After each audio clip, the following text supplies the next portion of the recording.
Assalamualaikum warahmatullahi wabarakatuh. Di video kali ini kita akan melanjutkan pembahasan yang sebelumnya. Jadi bisa dicek di video sebelumnya kita sudah membahas mengenai motivasi dari ruang hasil kali dalam.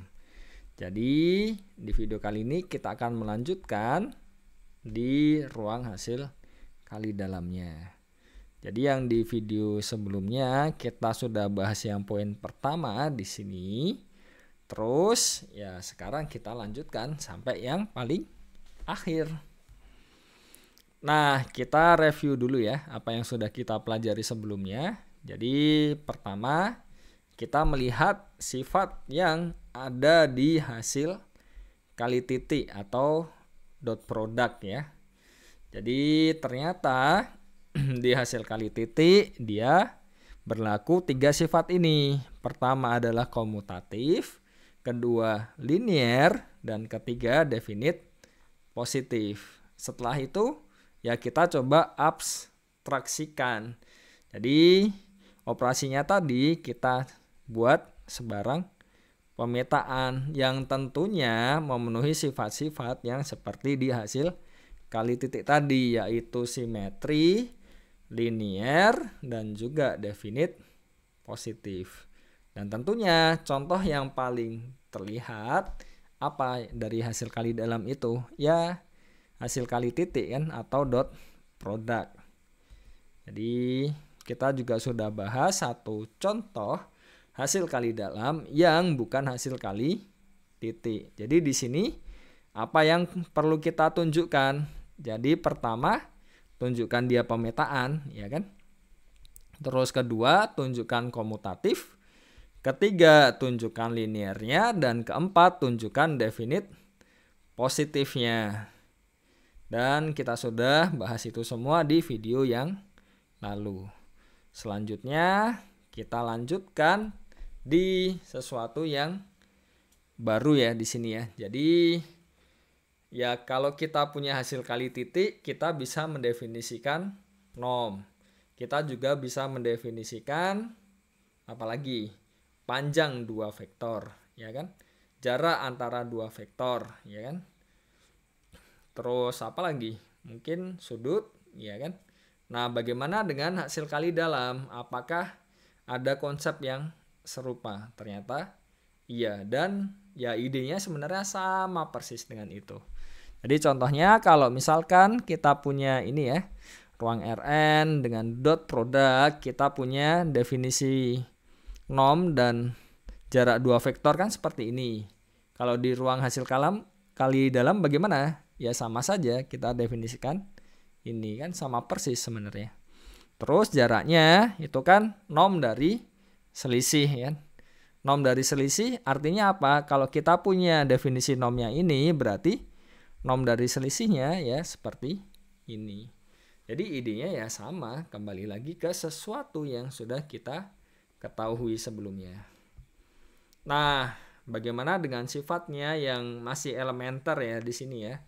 Ya, kita bisa cek lah di sini dia berlaku ini ya. Jadi norm dari alfa kali V itu akan sama dengan mutlak alfa dikali norm V. Itu sederhana lah. Terus yang di sini juga norm dari jumlahan, ya kan, akan tidak lebih dari ya norm masing-masing terus dijumlahkan. Itu jelas. Terus selanjutnya kita juga sudah singgung sedikit ya tadi tentang sudut. Nah, bagaimana dengan sudutnya? Karena kalau misalkan seperti yang biasanya kan kita punya 1, 2 ini sudutnya kan. Terus misalkan agak gini kan lancip atau tumpul, itu kan kita bisa cari sudutnya. Nah, ternyata kalau operasinya lebih umum, ya kan di hasil kali dalam kita juga masih bisa mendefinisikan sudut di situ. Cuma memang ya sudutnya nanti ya kalau misalkan digambarkan ya agak berbeda, tidak seperti yang biasanya. Jadi tergantung dengan operasinya. Karena di sini kan lebih abstrak. Jadi kalau kita punya di dot product kan kita punya kesamaan ini kan. Dan ya kita bisa cari nilai cos tetanya. Artinya apa? Ya kita bisa menentukan tetanya di sini. Dan tetanya adalah sudut terkecil antara dua vektor di sini. Khususnya kalau di sini ya V dan W kan. Nah, yang bagian akhir ini ya akan kita coba definisikan konsep sudut tapi terhadap sebarang hasil kali dalam. Jadi kita buat lebih umum. Nah, pertama kita perlu pertidaksamaan ini ya. Jadi kita punya ini, bagaimana cara membuktikannya? Nah, pertama ya bisa dicek ya, ini kan sama persis kan dua ini kan. Berarti kita pakai definite positifnya. Ya kan? Jadi karena dia definite positif, pasti hasilnya di sini ya tak akan negatif kan, pasti lebih dari sama dengan 0. Setelah itu pakai ya linearnya, ya kan? Terus gimana caranya? Kita coba otak-atik, kita peroleh yang terakhir. Nah, apa yang menarik dengan yang persamaan terakhir di sini? Jadi kita bisa lihat di situ, perhatikan T-nya di sini, ya kan? Jadi ini kita punya T pangkat 0, ada T pangkat 1, ada T kuadrat. Berarti artinya apa? Yang bagian paling akhir ini merupakan suatu polinom berderajat 2 dengan variabel T. Jadi di sini saya pakai T ya bukan apa-apa. Kalau misalkan tidak suka T ya mau diganti X, Y, Z, A, B, C ya terserah. Tapi karena di sini sudah terketik T ya saya gunakan T saja kan. Jadi jangan terbelenggu dengan simbol ya, letter apapun ya terserah. Yang penting tidak rancu saja di konteks yang sama ya. Jadi bisa dilihat ya di sini ya. Kalau kita punya suatu persamaan kuadrat, nilainya itu lebih dari sama dengan 0, berarti kan kalau kita gambarkan, artinya apa? Ya dia di atas sumbu X, karena ada sama dengan 0-nya, kemungkinan sama dengan 0, berarti kan dia juga mungkin menyentuh sumbu X di satu titik. Berarti artinya apa? Nah, di sini ini bukan non negatif ya. Jadi determinannya itu harusnya kurang dari sama dengan 0, iya kan? Jadi kita punya determinannya kurang dari sama dengan 0. Determinan, maksud saya diskriminan ya. Jadi kadang-kadang memang terbulak-balik lah kata-kata dua kata itu kan, karena sama-sama depannya D, DE lah. Ya D-nya lah khususnya, terus belakangnya ada man-nya kan. Jadi kadang terbulak-balik. Tapi yang saya maksud di sini adalah diskriminan, yaitu kalau kita punya AX kuadrat ditambah BX plus C, diskriminannya itu adalah B kuadrat dikurang 4AC. Nah, B kuadrat itu apa kalau di sini? Ya berarti yang di depannya T kan, yang melekat di T ya. Berarti kan kita punya 2 dikali ini ya. Berarti itu dikuadratkan dikurang 4 kali ini kan, kali yang ini. Sini dapat dari sini ya tadi ya. Artinya apa? Kalau ini dikuadratkan kita dapat 4, di sini juga 4. Nah, masing-masing ruas dikalikan dengan 1/4. Jadi karena 1/4 itu positif, berarti kan tandanya di sini tidak berubah. Selanjutnya masing-masing ruas di sini dijumlahkan dengan ini kan. Berarti kita peroleh hasil akhirnya adalah ya pertidaksamaan yang kita inginkan di sini. Sederhana ya buktinya ya. Nah, di sini dia jadi sangat penting. Kenapa? Ya karena bisa kita lihat di sini. Jadi kalau ini ya, karena di sini kita punya tak 0, ini pasti tak 0 kan dari sifatnya. Berarti kan ya masing-masing ruas bisa kita bagi atau dikali 1/4-nya kan sama aja ya. Jadi kita peroleh ini kurang dari sama dengan 1. Kalau kita pakai bahasa norm, ini kan sama saja norm V kuadrat dan norm W dikuadratkan. Berarti artinya apa? Yang di sini itu ya nilainya pasti lebih dari sama dengan 1 dan juga kurang dari sama dengan 1. Berarti artinya apa?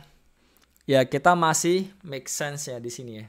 Karena ya nilai dari cos itu kan ya 1 boleh, terus kalau misalkan turun paling bawah kan -1. Jadi masih make sense untuk mendefinisikan sudut di sini. Nah, sudutnya apa? Ya ini sebagai cosnya kan. Jadi konsepnya ya mirip seperti yang di hasil kali titik atau dot produk tadi. Sederhana ya sebenarnya cara berpikirnya itu kan nggak usah yang rumit-rumit lah. Terus selanjutnya kita akan membahas tentang ortogonalitas atau ya ketegaklurusan ya. Jadi kalau misalkan kita punya 2 vektor tegak lurus itu artinya apa? Ya sudut yang dibentuk itu 90 derajat ya kan. Cos 90 itu berapa? Kalau kita punya cos 0 itu 1, cos 90 kan 0 kan. Jadi yang di depan tadi, nah di sini karena dia sama dengan cos ya kan. Berarti kan artinya ya nanti jatuhnya kan ini dikalikan ya. Ini kan jadi 0 kan. Berarti kan V dot W-nya 0. Padahal dotnya kan bisa sudah kita perumum jadi yang hasil kali dalam tadi. Berarti yang paling alami ya kita definisikan ya dia saling tegak lurus kalau hasil kali dalamnya V dan W ini hasilnya 0 ya kan.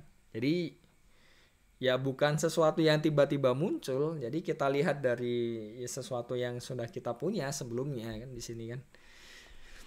Nah, kalau vektor-vektor yang saling tegak lurus itu kita himpun ya kan. Jadi ya seperti tadi ya kita punya beberapa vektor dan mungkin tegak lurus terus kita himpun jadi satu. Nah, jadi kalau misalkan kita punya S itu himpunan bagian dari R pangkat N yang tidak kosong di sini. Nah, S ini dikatakan himpunan bagian yang ortogonal ya kan. Jika setiap kita ambil 2 vektor yang ada di S itu masing-masingnya itu setiap pasangnya itu selalu tegak lurus. Selanjutnya ada istilah lain di sini, tidak hanya ortogonal yaitu ortonormal. Jadi ortonormal itu ya sebenarnya ya mirip seperti ortogonal tadi tapi plus 1 tambahan lagi yaitu nomnya sama dengan 1. Jadi yang perlu diingat sekali lagi di sini definisi dari nomnya itu tergantung dari definisi hasil kali dalamnya seperti apa. Jadi jangan terpaku pada yang di hasil kali titik karena belum tentu hasil kali dalamnya diambil yang itu kan. Sama seperti ketika belajar teori grup, mungkin memang motivasinya di himpunan bilangan bulat. Tapi ya kalau misalkan kita berbicara lebih umum ya jangan selalu kembali ke situ kan, bisa jadi kita membicarakan yang lain. Jadi itu yang perlu diingat. Nah, ini satu sifat yang sangat penting. Kalau S-nya itu ortogonal, S-nya bebas linier. Jadi satu sama lain tidak mungkin ada yang bisa dinyatakan dalam kombinasi linier yang lainnya kan. Ini penting kenapa? Karena kan kalau bebas linier terus nanti mungkin dimensinya berhingga. Nah, berarti kan ada bau-bau basisnya kan di situ kan. Tapi itu nantinya. Jadi pernyataan ortogonal itu juga bisa diterapkan untuk suatu vektor dengan suatu himpunan tertentu. Contohnya kalau kita punya definisi ini ya, definisi 2. Jadi misalkan W itu ruang bagian dari Rn, kita punya hasil kali dalam juga. Nah, kita ambil suatu vektor di sini tegak lurus dengan satu himpunan ya di sini ya. Artinya apa? Ya V-nya ini tegak lurus dengan setiap vektor di W. Oke ya. Nah, selanjutnya kita kan punya suatu vektor yang tegak lurus dengan semua vektor yang ada di satu subhimpunan ya di situ ya. Jadi dengan W lebih khususnya dia adalah subruang atau ruang bagian. Jadi vektor ini itu tegak lurus dengan semua yang di sini, ya kan? Nah, vektor-vektor yang seperti ini kita kumpulkan jadi satu. Jadi kita himpun. Nah, himpunan yang isinya semuanya itu tadi kita notasikan dengan W tegak lurus. Dan sifatnya di sini menarik ya, W tegak lurusnya. Kalau kita punya W-nya itu ruang bagian dari Rn, kita punya ya W tegak lurus juga ruang bagian. Kan bagus kan? W-nya ruang bagian, yang semua yang tegak lurusnya tadi kan, kalau dihimpun dia juga ruang bagian. Dan yang kedua ini yang sangat menarik, irisannya pasti 0. Kenapa bisa seperti itu? Ya kalau misalkan andaikan ada yang selain 0, ya kan? Artinya apa? Ya pasti dia tegak lurus dengan dirinya sendiri kan, karena ya kan ada masuk di W lagi kan, padahal itu tidak mungkin kan, kontradiksi. Ya pasti hanya 0 saja kan, selain 0 ya nggak mungkin. Terus selanjutnya kita kan punya W, atau tadi W nya di sini ya, kita punya W tegak lurus, ya kan. Jadi yang W tegak lurus ini adalah isinya vektor-vektor yang ortogonal dengan vektor-vektor yang di sini. Nah, berarti artinya apa? Yang ortogonal dengan semua yang di sini kan? Ternyata kalau kita himpun itu akan sama dengan yang ini. Jadi akan sama dengan W. Jadi kembali lagi ke W. Ini sifat yang menarik. Kelihatannya langsung tapi butuh bukti. Nah, buktinya bisa dicoba untuk latihan ya. Selanjutnya, nah tadi kita sudah membahas tentang yang tegak lurusnya kan. Jadi ada sesuatu yang spesial kalau misalkan kita punya yang masing-masing tegak lurus, tidak hanya tegak lurus tapi yang ortonormal tadi yang panjangnya 1. Bagaimana cara mencari supaya panjang vektornya itu jadi 1? Ya mudahnya ya kita bagi saja dengan panjang vektor tersebut. Jadi ya kita punya seper norm V dikalikan norm V, ya pasti 1. Berarti artinya apa? Vektor ini seper norm V dikali V itu adalah vektor yang panjangnya 1. Jadi ini ya, bisa dilihat ya di sini ya. Norm dari vektor ini kan 1. Berarti kan ya ini yang kita inginkan, supaya kita dapat suatu vektor yang panjangnya 1. Jadi kita bagi dengan normnya. Contohnya di sini, ya kan? Nah, kita punya di sini 010, 101, 101, negatif 1. Ini kita kembali ke yang paling sederhana ya, dot product ya. Jadi tunjukkan dia saling tegak lurus. Caranya bagaimana? Kalau dot product kan masing-masingnya dikalikan di jumlah kan. Ini U dan V jelas kelihatan 0. Terus di sini ada 1 kurang 1 nanti juga 0. Terus U dan W bagaimana? Ya masing-masingnya 0. Bisa ditunjukkan sendiri ya, tidak sulit ya.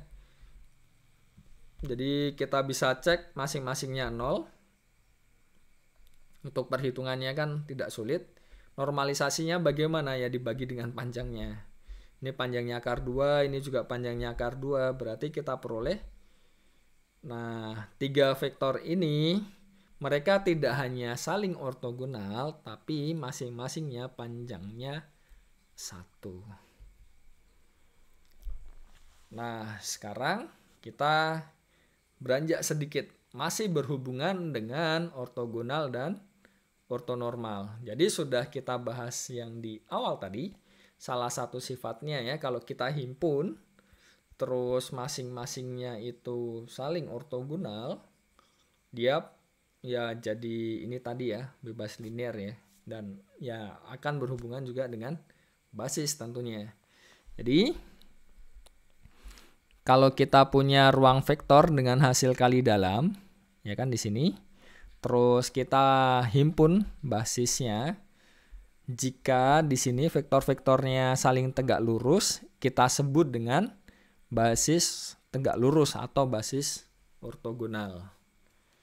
Nah, kalau misalkan ya kan tadi kan sudah dibahas ya, kalau nomnya 1 kita sebut dengan ortonormal. Kalau konteksnya basis ya kita sebut dengan basis ortonormal.